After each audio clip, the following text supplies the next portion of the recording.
Assalamualaikum warahmatullahi wabarakatuh. Nama saya Risma Ayu dengan NIM 2311227. Saya dari kelas 4 HTNA akan menjelaskan mengenai perizinan.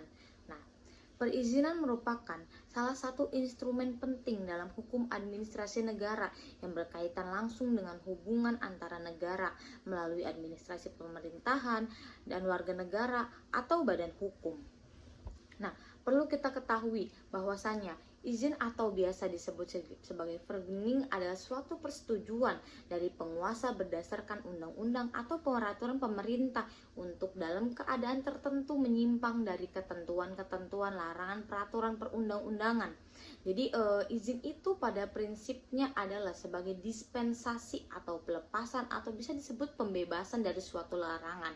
Jadi perizinan adalah suatu bentuk pelaksanaan fungsi pengaturan dan bersifat pengendalian yang dimiliki oleh pemerintah terhadap kegiatan-kegiatan yang dilakukan oleh masyarakat.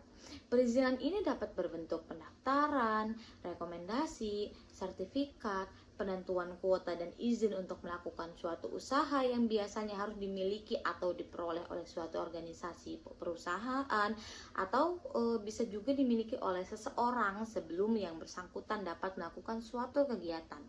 Selain dari definisi itu, beberapa ahli juga mendefinisikan mengenai suatu perizinan. Yang pertama yaitu menurut Sahran Basah. Beliau berpendapat bahwasannya izin adalah perbuatan hukum administrasi negara bersegi satu yang mengaplikasikan peraturan dalam hal konkret atau berdasarkan persyaratan dan prosedur sebagaimana ditetapkan oleh ketentuan peraturan perundang-undangan. Yang kedua menurut Bagirmanan menyebutkan bahwa izin dalam arti luar berarti suatu persetujuan dari pengusaha berdasarkan peraturan perundang-undangan. Untuk apa? Untuk memperbolehkan melakukan tindakan atau perbuatan tertentu yang secara umum dilarang. Terus ada menurut Utrecht, beliau berpendapat bahwasannya izin merupakan bila mana pembuat peraturan umumnya tidak melarang atau tidak melarang suatu tindakan tetapi masih memperbolehkan asalnya diadakan secara apa yang telah ditentukan untuk masing-masing hal konkret. Keputusan administrasi negara yang memperkenalkan perbuatan tersebut bersifat suatu izin. Terus selanjutnya izin ini juga memiliki beberapa fungsi. Yang pertama tentu sebagai instrumen hukum yang mengatur hubungan antara pemerintah dan warga negara atau pengendalian atau kontrol instrumen. Yang kedua, memberikan legalitas terhadap tindakan yang sebelumnya tidak diperbolehkan secara hukum. Dengan diberikannya suatu izin gitu tuh, suatu perbuatan yang semulanya dilarang oleh hukum menjadi sah untuk dilakukan dalam koridor tertentu, dalam suatu kondisi tertentu. Terus yang terakhir itu ada pelindungan hukum, baik bagi masyarakat maupun individu pemegang izin. Masyarakat dilindungi dari potensi kerugian akibat aktivitas yang tidak memenuhi standar keselamatan atau norma hukum. Sementara pemegang izin mendapat jaminan hukum untuk melaksanakan kegiatannya sesuai aturan. Nah, tujuan perizinan sendiri ini dapat dilihat dari dua sisi. Yang pertama yaitu dari sisi pemerintah dan yang kedua dari sisi masyarakat. Dari sisi pemerintah, bahwasanya perizinan itu memiliki tujuan yang pertama untuk melaksanakan aturan. Padahal ini gitu tuh, ya untuk memperjelas ketentuan-ketentuan yang termuat dalam peraturan tersebut sesuai dengan kenyataan dalam prakteknya atau tidak sekalipun untuk mengatur ketertiban. Yang kedua, tentu saja sebagai sumber pendapatan daerah. Ini terkait dengan adanya permintaan permohonan izin. Maka secara tidak langsung gitu tuh, pendapatan pemerintah akan bertambah karena setiap izin yang dikeluarkan itu harus membayar biaya retribusi terlebih dahulu. Terus dari sisi masyarakatnya, yang pertama ada untuk adanya kepastian hukum, yang kedua untuk adanya kepastian hak, yang ketiga untuk mendapatkan fasilitas setelah bangunan yang didirikan mempunyai izin, yang terakhir yaitu untuk mendapatkan akses layanan keuangan, bantuan, dan lain-lain yang disediakan oleh pemerintah atau disediakan oleh pihak swasta yang mensyaratkan harus adanya administrasi izin.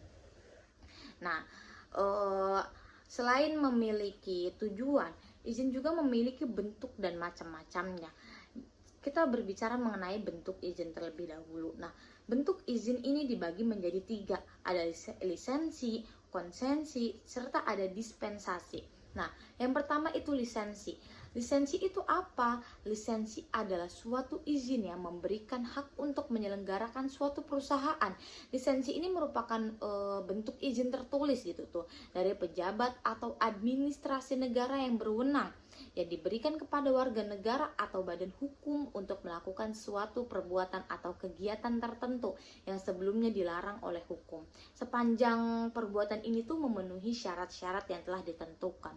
Terus yang kedua ada apa? Yang kedua yaitu konsesi. Apa sih itu konsesi?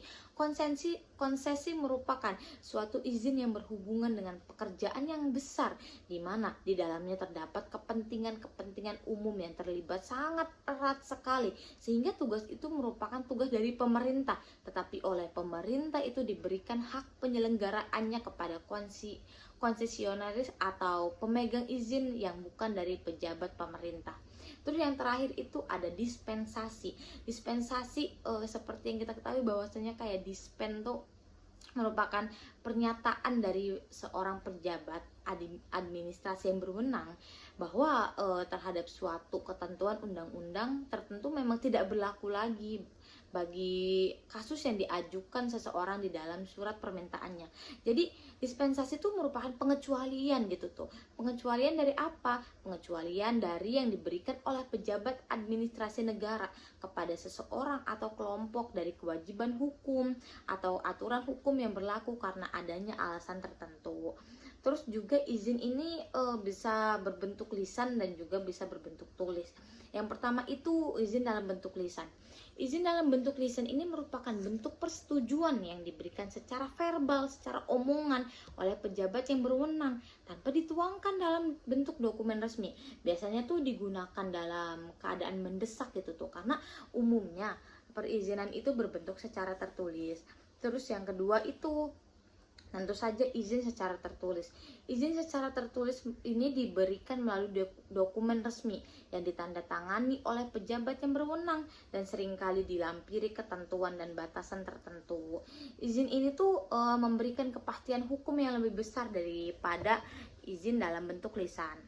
Selanjutnya yaitu ada mengenai sifat-sifat perizinan. Nah, yang pertama itu izin yang bersifat bebas.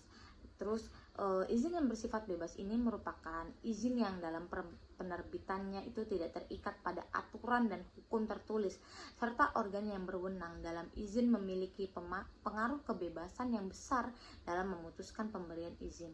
Yang kedua yaitu izin yang bersifat terikat. Nah, adalah izin yang penerbitannya itu terikat gitu tuh pada aturan hukum tertulis serta organ yang berwenang dalam izin. Pengaruh kebebasannya dan wewenangnya bergantung pada peraturan perundang-undangan yang mengatur. Yang ketiga ada izin yang bersifat menguntungkan. Merupakan suatu izin yang mempunyai sifat menguntungkan pada yang bersangkutan.